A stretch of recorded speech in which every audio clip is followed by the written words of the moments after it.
Hi everyone, welcome to Latera TV. I'm Caroline Hill, Editor-in-Chief of Legal IT Insider, and I'm joined today by Norton Rose Fulbright's Head of Innovation, Jeremy Coleman. Hi Jeremy. Hi Caroline, how are you? I'm okay, thank you. Yeah, I'm looking forward to winding down for Christmas. How about you? Yes, yes, absolutely. The rush up to Christmas is always pretty hectic, but very much looking forward to a bit of a break. Yeah, it's so good of you to join me because I know, as you said, this time of year is obviously always really busy.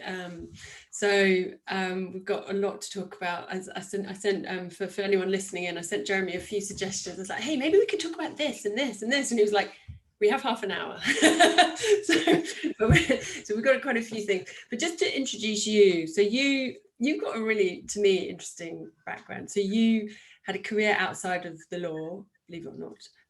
And you qualified as a solicitor at Norton Rose in 2016, and then it was sort of from there that you moved into the current role. You went into the you sort of morphed into this role which you hold today in terms of head of innovation. I just thought that was quite interesting. That was it immediately obvious to you when you joined that was the direction that you wanted to take? Probably not when I joined the firm, but I would say certainly the opportunity when it was presented to join the team that had started the Newcastle operation. Yes. The trajectory seemed pretty clear to me at that point. Yeah. So yeah, because you were very much involved in the Newcastle hub. We'll come on to all of these things in a bit more detail. If you're listening, if people listening wondering what, if the, we'll going to give a bit more explanation. But so you've been involved. You're involved with the Newcastle hub, which was set up. It's 2017, wasn't it? It was set up in 2017. I think around there. Yeah, around there. 2017, 2018. Okay. All right. Cool. 2016. Sorry. So 2016. I read two different things. I needed to show. So okay, fine. So tell me about. So before we come on to more Norton Rose sort of specifics, let's talk about the innovation role, because it's really fascinating. The 2020. I've been doing a lot of conversations today and over the past week about 2020, talking to people about the impact it's had, and it's a year like no other. And I just wonder what your take is in terms of how it's changed the role for innovation heads and how it's changed the demands that you're facing from clients. Yeah, I mean, it's a really good question, and I think it's probably based on the conversations that I've had with my counterparts, and certainly the experience that I've had myself, and certainly my colleagues. I think what it's really done is narrowed our focus and brought into very sharp focus the things that we need to be working on, and those things that perhaps were slightly more in the R&D category. We've really had to double down, focus very much on the things that we could actually make an impact with in a very short period of time. I think probably you've heard from many of the people you've spoken to, as I think is probably a common response to that question, whether you're in innovation or not, is that the speed at which we've had to move to make changes or bring in certain systems, or upgrading even full enterprise systems. We've had to move at a pace that I don't think we had thought was possible before, and so decisions are made much faster. There's I think, like I said, a much more focus on what are the things that people actually need right now to do their jobs. What is it that we can perhaps draw on from our experience working in innovation that we can bring to bear on the wider organization? I can say that we are now working much more closely and in much closer cooperation with teams like, in particular, IT. Our IT team and our teams are working very closely on a lot of things. In particular, I would say, like looking at the Office 365 suite and the rollout of Teams, piloting. They look to us for our expertise in piloting experimentation in the legal tech space and applying that to a more enterprise level. So yeah, it's been pretty It hectic. kind of changed the definition in a way of what innovation is. So I mean, it's fascinating, isn't it? I mean, there's so many strands. So that the speed. What's really fascinating is the cultural shift of people that are now the adoption of tech and this embracing digital stuff that no doubt you've been talking to people about for a long time, as everybody else has. And it's just changed, you know. But it's interesting about the definition of innovation has morphed into, you know, real core collaboration. Like, for example, you say about Teams, Office 365. You know, it's much as less, as you said, about tinkering around. Not tinkering, that's a bit, but you know, the stuff around the edges. It's really fascinating how the definition has changed. Yeah, I would agree. Absolutely.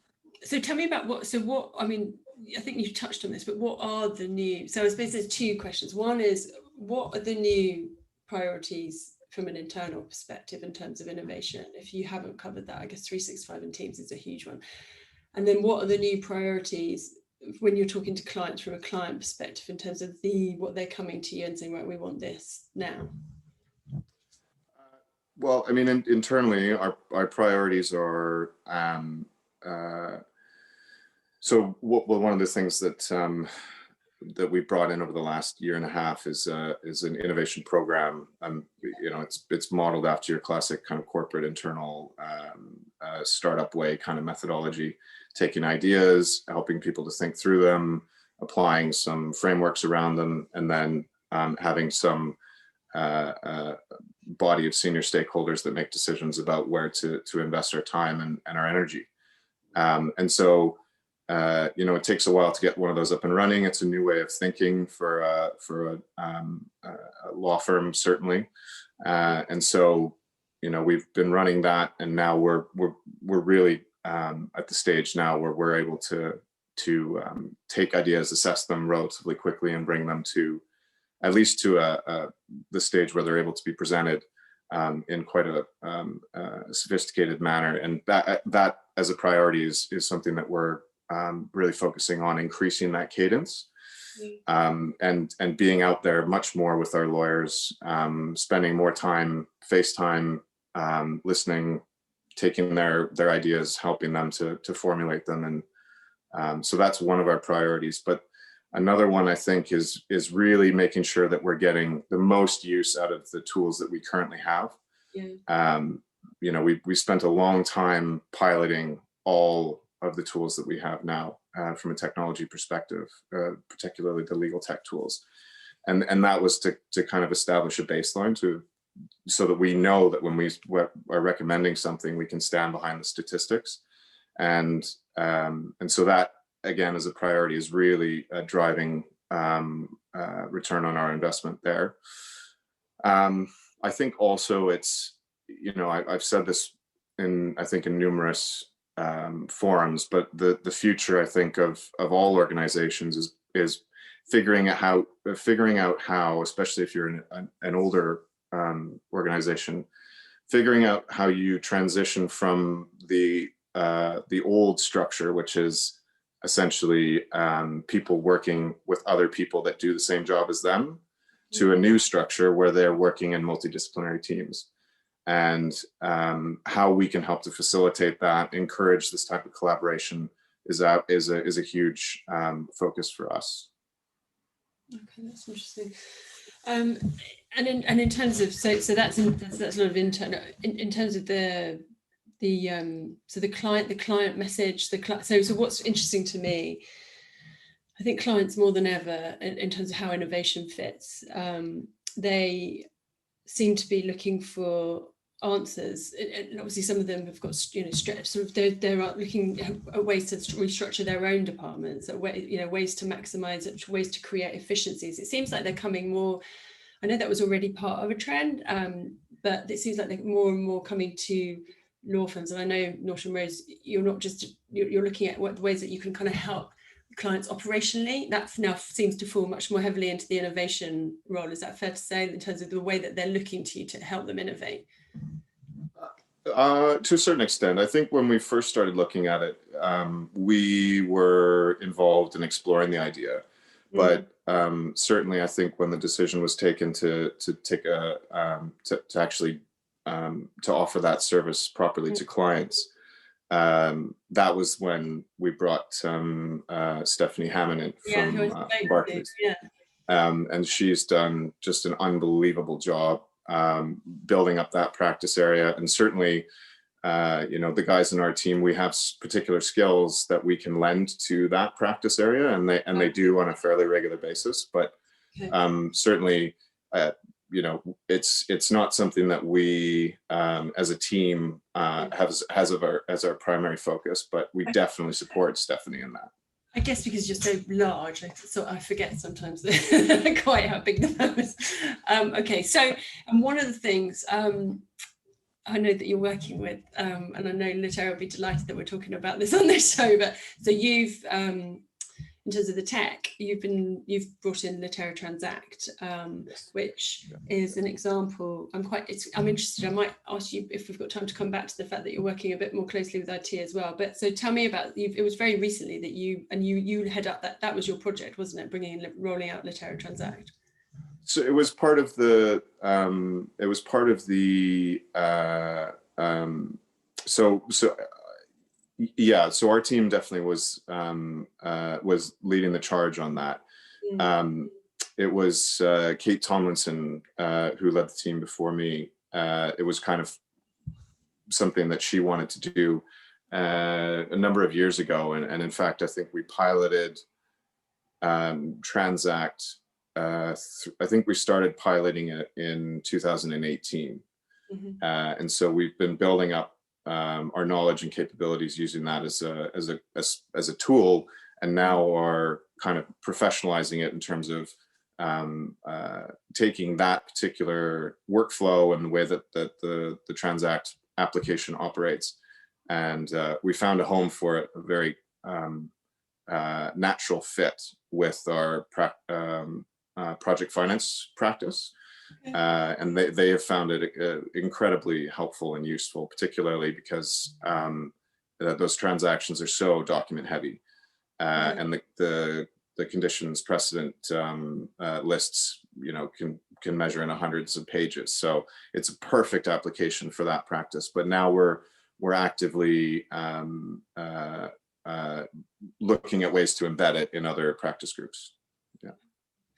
All right, and it's part of Transact. It's part of, obviously, efficiency drives are something ongoing. We were talking about efficiency way before COVID, but I know that this year has obviously accelerated the need for that. Have you seen, just to come back to the Newcastle hub, which obviously, so the Newcastle hub is your, for anybody listening who doesn't know, so you've got your legal tech specialists. It's where you do document review. It's where you've got your flexible lawyer pool as well. Is there an increased demand in terms of the amount of work that's going to the hub? Have you seen a shift in terms of the way that's working? Not necessarily a shift, but definitely a growth in demand. And I think that comes, there's a couple of factors involved. One is, before we really started using technology tools like Litera Transact, we focused a lot of attention on redesigning or engineering processes with some of our major practice groups. And in practice, what I mean is identifying and which of the work streams that we could essentially extract from our London office and move to Newcastle, build a really robust process around them and support it by bringing in a tool like Transact. So I guess the main factor in the growth of the use of Newcastle has been increased awareness and just the word of mouth throughout the organization. I mean, they do such a phenomenal job that every time that a partner engages with them, they always come back. So certainly the the amount of work that is going on there, the capabilities that we have keep like expanding and improving. That's probably, I think, the main reason why we've seen growth. Yeah. I think it feels to me like there's also a cultural shift within law firms, and that accepts that, you know, that it's just become more of a norm for you know, to recognise. And I think years ago, work, you know, for firms like Norton Rose, you wouldn't want to sort of talk about work being process driven, whereas now I think there's an acknowledgement in top tier firms that naturally there's a lot of work that's process driven, and it's a case of how do you keep that within the firm and do it in a way that makes sense for the client. It seems to me like there's a cultural shift, but within firms, not just Norton Rose, but across the board, that, and you have to use, and obviously you use tech in order to make, you know, create efficiencies where, and it's, you know, naturally, like, it makes sense to me to sort of have a separate home. So where does your, because you've obviously had got a lot of publicity for your IBOR repapering solution. Was that driven out of the hub? It was actually the hub plays a massive part in supporting it and actually having the program run. But it was actually driven by a partner from our London office named David Barzilai. Yes. And he saw the opportunity for us to be involved in IBOR in the whole end-to-end exercise.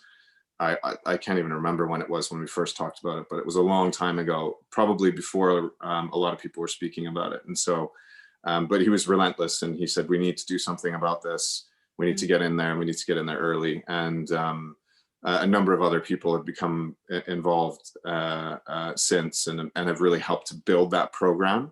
Yeah. You know, a guy, Ricky Lewis, who used to be part of the legal tech team, went over to be a program manager for that entirely.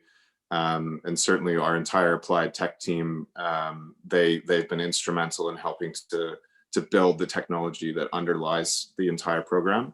And then, of course, our chief product officer, David Carter, has kind of brought the commercial overview and lens to all of that. So it's been a huge undertaking, and a lot of people have touched it. And yeah, so it was largely driven from London.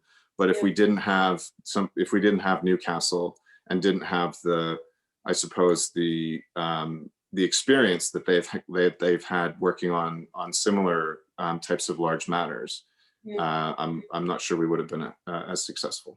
Yeah. Because, and just again, just to clarify, so that it involves it's what's fascinating to me is that people kind of someone described that's LIBOR repapering as, like, everyone thinks it's a bit old hat and it's kind of taken care of, which is not at all, and obviously time's running out. So your solution, it combines eBrevia and Kira, and then bringing in with the potential to bring in other tech like HiQ and DocuSign.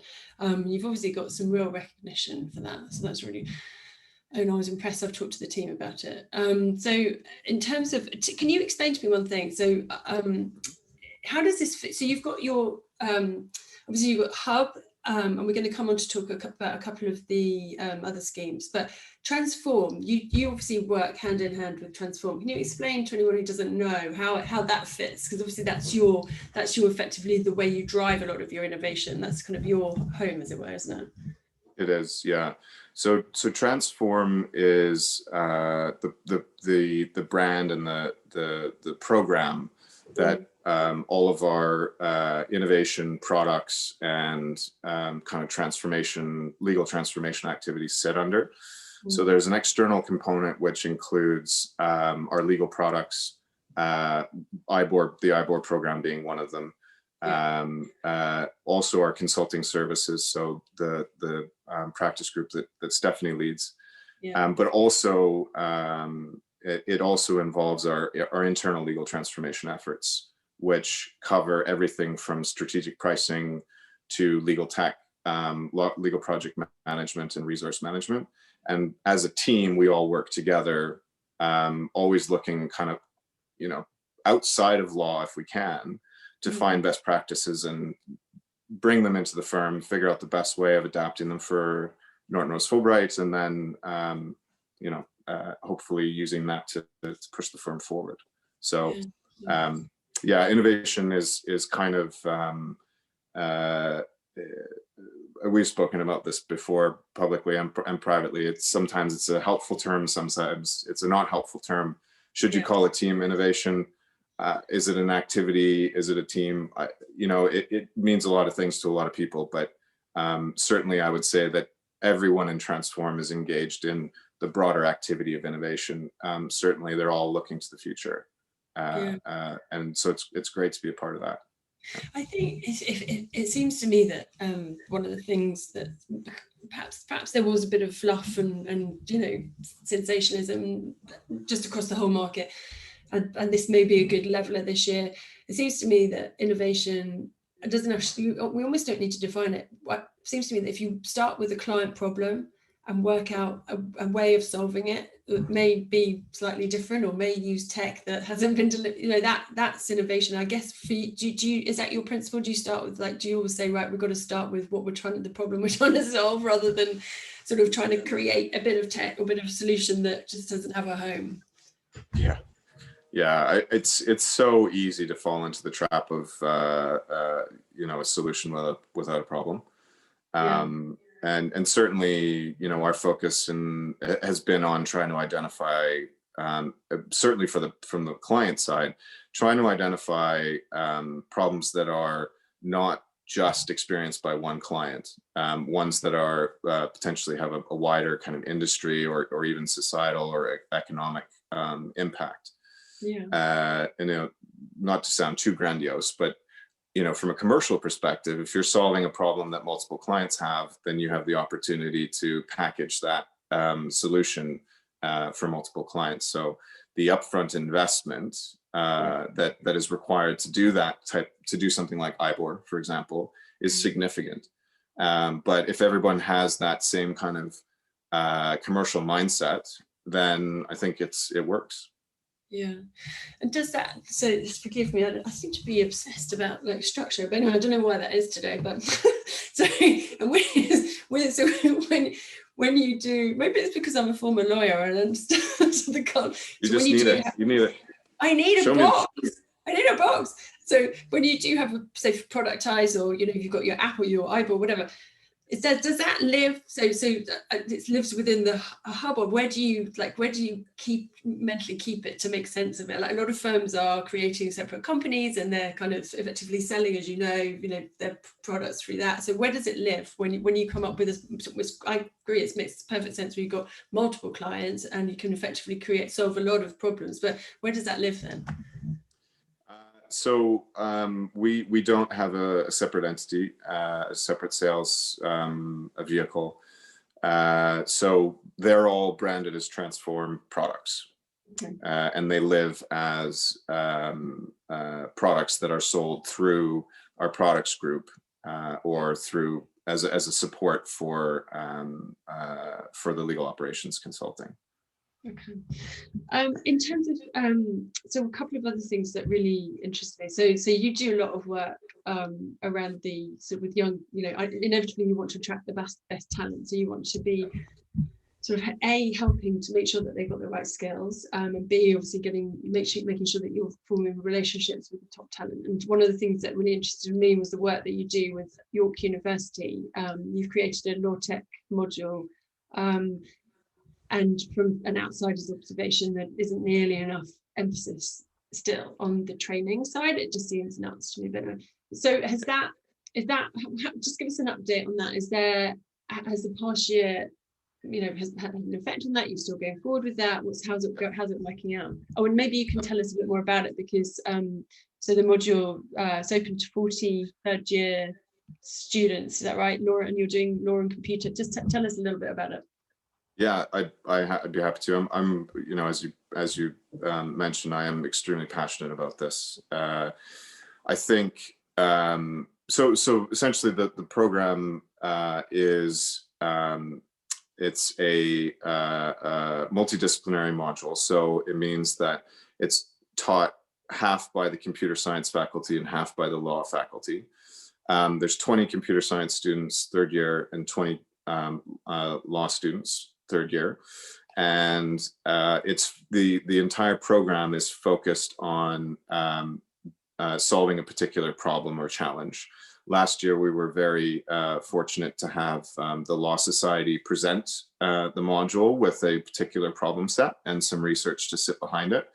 One of the most painful parts is, you know, many people will probably know if they've been involved in any kind of innovation activities is the problem validation, or potentially even the follow-on customer validation. And so because we focused on a access to justice problem, we had the benefit of validated research sitting behind it from the Law Society, which we were eternally grateful for. But the whole premise of the program is that they learn the peripheral skills around building up a proposition that solves a particular problem, and then creating a solution, a legal solution using technology. And so what it aims to do is show future lawyers, hopefully, that there are problems that can be solved with technology, and how do you go about doing that. But also, and almost equally, if not more importantly, introducing you know, future engineers to the fact that legal problems are these huge, complex areas which are deserving of their attention and time.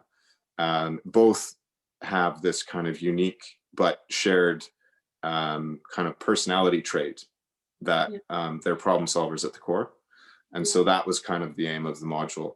Ran the first one last January. It was amazing. Some of the presentations from the students, I was just floored, because you would think that you would be able to tell the difference between the lawyers and the computer scientists in their pitches, but in some of the pitches you had no idea, and it was magic. I was just so impressed. And so we're running it again this year, yeah, we're very excited about it. So, and is there potential then? I mean, that's fascinating. Is there potential then for those two? Is there a sort of recruitment drive for the people that you see that show real potential, either computer science or on the law side, to potentially come and work with you? We don't have any official kind of channel, but yes, you know, but just in terms of, I guess there's no reason why. I mean, it's fascinating to think that you could just, like, yeah, because you could bring someone in on the engineer side, right? Like, absolutely. I mean, we now have our applied technology team is, you know, I think, well, certainly a place where I think any engineer starting out their career would find it pretty rewarding place to be. So yeah. And then just lastly, so you also created the 2-year grad scheme, which was interesting. So I guess that's almost like looking at the next stage. So you're looking at the stage when they're in education, and then the grad scheme was when for people that it effectively is like another type of training contract, right? So once you're actually already at the firm, it gives you an alternative path effectively to and perhaps one that's more tech and innovation driven. Yeah, definitely. I mean, we're going into our 3rd year next year of it. Our first set of graduates are going to be completing in March. Okay. And the program is roughly set up the same way that the legal training contract is, in that you sit in 4 different seats throughout the Transform team. Anything from, you know, pricing to legal project management, resource management, innovation, legal design, the applied technology teams, products, consulting, and the idea is that throughout that grad scheme they'll get enough exposure to the different parts of the new way of doing law, that they then will be able to join essentially the consulting practice and have this really wide range of expertise when they finish. And so is that continuing? Is that just continuing as it was before? And, you know, there's no absolutely. Yeah. So, where we had 2 intakes last year, or was it this year? Last year. We're now going to an annual intake, and we'll continue to do that. Yeah. All right. Well, I would love to ask another question, but I think the people that are following through will kill me. I can maybe try and answer it quickly. Oh my God, I'm putting you under pressure. I think we're literally out of time, unfortunately. But I will write, I'll publish about this, and then we can maybe follow on legaltechnology.com, because I've got more questions than we had time for. Thank you so much. It's been really, really great talking to you. Thank you very much for having me, Karen. Thanks, Jeremy. Bye-bye.